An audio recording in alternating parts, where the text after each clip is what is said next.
क्या आप जानते हैं कि स्ट्रेस आपकी आयु को लंबा कर सकता है? जी हाँ, बहुत सारी रिसर्च है जो ऐसा प्रमाणित करती हैं कि अगर आप जिंदगी में थोड़ा स्ट्रेस लेते हैं तो आप एक लंबी आयु जी सकते हैं। आज इस वीडियो के माध्यम से मैं आपको 1, 2, 3 नहीं ऐसे बहुत सारे उदाहरण और बहुत सारी ऐसी बातें बताऊंगा जो ये प्रमाणित करते हैं कि अच्छे जीवन के लिए, खुशहाल जीवन के लिए, लंबी आयु के लिए एक चीज बेहद जरूरी है, वो है थोड़ा सा स्ट्रेस, थोड़ा सा तनाव। और आज इस वीडियो के माध्यम से मैं आपको ये चैलेंज करता हूं कि अगले 7-8 मिनटों के बाद तनाव को लेके, स्ट्रेस को लेके आज तक जो भी सोचते थे ना, वो धारणा बदलने वाली है। चलिए इस वीडियो की शुरुआत करते हैं एक खास केस स्टडी से जो की गई जापान की मछली इंडस्ट्री पे, जापानीज फिश इंडस्ट्री।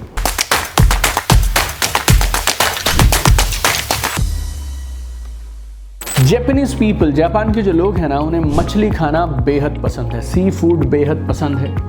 और जितने भी जापानीज हैं वो फ्रेश सी फूड खाना पसंद करते हैं, फ्रेश मछली खाना पसंद करते हैं। कई सालों तक, कई दशकों तक जापान में जितने भी ओशंस हैं वहाँ से जितनी मछली निकाली जा सकती थी वो निकाली गई। कई दशकों तक जब लगातार जापान के ओशन से, किनारों से मछली निकाली गई ना, तो धीरे धीरे किनारे के पास वाला जो समुद्र था ना, उसमें अब बहुत सारी मछली बची नहीं।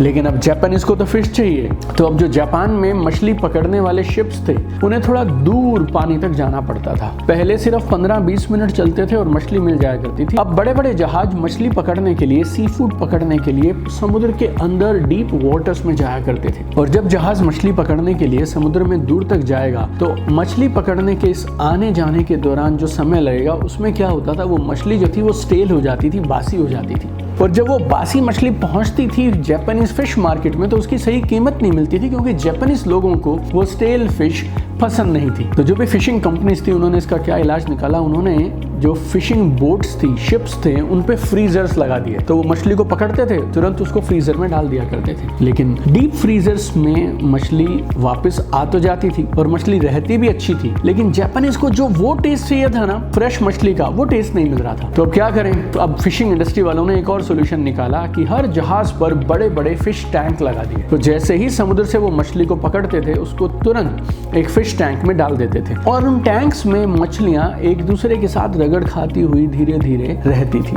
लेकिन उन टैंक्स ने भी बहुत देर काम नहीं किया, क्योंकि वो जो मछलियां थी वो उस टैंक में इतनी सारी होती थी कि धीरे धीरे किनारे तक आते तक वो मछलियां डल होने लगती थी, बेकार होने लगती थी, सड़ने लगती थी।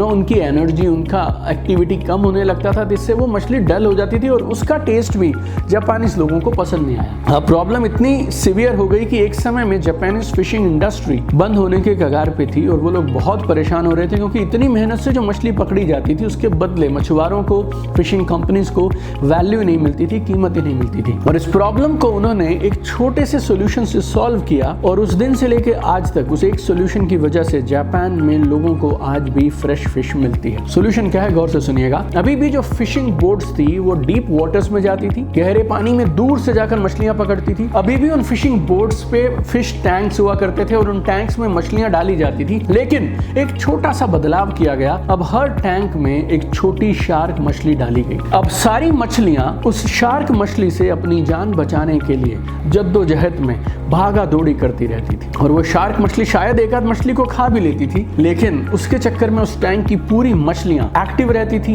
अलर्ट रहती थी, और जब वो किनारे पर पहुंचती थी तो वो एकदम वैसे ही फ्रेश होती थी जैसी वो समुद्र में रहा करती थी। हम सबके साथ भी जीवन में यही है। हम सब लोगों ने ना अपने चारों तरफ एक टैंक बना लिया है। हमारे कंफर्ट जोन का टैंक है वो, हमारे सेम रूटीन है, सेम लोग हमारे इर्द गिर्द हैं, सेम जीवन है, सेम काम करते हैं, सुबह उठते हैं और रात तक वही सेम रूटीन हम फॉलो करते हैं। और इस कंफर्ट जोन के टैंक में लगातार कई सालों तक रहने की वजह से हम भी जीवन में डल हो जाते हैं, टायर्ड हो जाते हैं और हमारी जिंदगी से स्पार्क खत्म हो जाता है।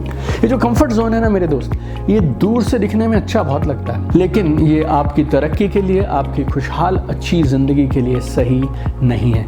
जब आप चैलेंजेस से दूर भागते हैं, नई चीजें सीखना बंद कर देते हैं, नए काम करना बंद कर देते हैं, आपको ऐसे लग सकता है मैं बहुत स्मार्ट हूं, मैं बहुत चतुर हूं, लेकिन अल्टीमेटली ये आपको डल बना देगा, लेस प्रोडक्टिव बनाएगा, लेस इंटेलिजेंट बनाएगा और आप धीरे धीरे बूढ़े होने लगेंगे। You will start getting older faster. देखो एक रूल सिखाता हूं आपको, याद रखिएगा। मसल कैसे बनते हैं? देखिए मसल्स बनाने का बहुत सरल सा तरीका है। आपके जो ये मसल्स हैं शायद ये 40 किलो का वजन उठा सकते हैं, जब आप 50 किलो वजन उठाएंगे, 60 किलो वजन उठाएंगे और जब आप अपनी क्षमता से ज़्यादा बड़ा भार उठाने का प्रयास करेंगे, तब आपके मसल्स टूटेंगे और उस प्रोसेस में आपके मसल्स और मजबूत होते चले जाएंगे। जिंदगी में जैसे आप फिजिकल मसल्स बनाते हैं ना, आपका कॉन्फिडेंस, आपके इमोशंस, आपकी ग्रोथ, ये सारे भी एक तरह के मसल्स हैं। और आप मसल सिर्फ एक ही तरीके से बना सकते हैं जब आप अपनी औकात से ज्यादा और जितना आप हैंडल कर सकते हैं उससे ज्यादा काम लेना शुरू कर दें। जिंदगी में जो भी प्रॉब्लम्स हैं, स्ट्रेस हैं, तनाव हैं, ये आपकी ग्रोथ के लिए जरूरी है। अमेरिका में यूनिवर्सिटी ऑफ कैलिफोर्निया में डॉक्टर होवर्ड फ्रीडमैन ने कमाल का रिसर्च किया। उन्होंने 20 साल तक उन लोगों को स्टडी किया जो 100 साल से ज्यादा की आयु तक जीते हैं। उन्हें बोलते हैं सुपर सेंटेनेरियन। और तो 20 साल तक लगातार 100 साल से ऊपर की उम्र तक जीने वाले लोगों पे जब रिसर्च किया गया तो पाया गया वो लोग जिनके पास जिंदगी में स्ट्रेस है, जो थोड़े बहुत चैलेंजेस फेस करते हैं और जो अपने काम में अपना दिल और आत्मा डाल देते हैं, और ये लोग उनसे भी ज्यादा जीते हैं जो अपने आप को रिलैक्स रखते हैं। और जनरली ऐसा पाया गया कि इन लोगों की आदतें हेल्दियर होती हैं, ये कम स्मोक करते हैं, कम ड्रिंक करते हैं और एक कमाल का जीवन, लंबी आयु को एंजॉय करते हैं। और इस वीडियो के लास्ट में मैं आपको 5 खास चीजें बोलना चाहता हूं जो आपको जिंदगी में हमेशा याद रखनी चाहिए। पहला,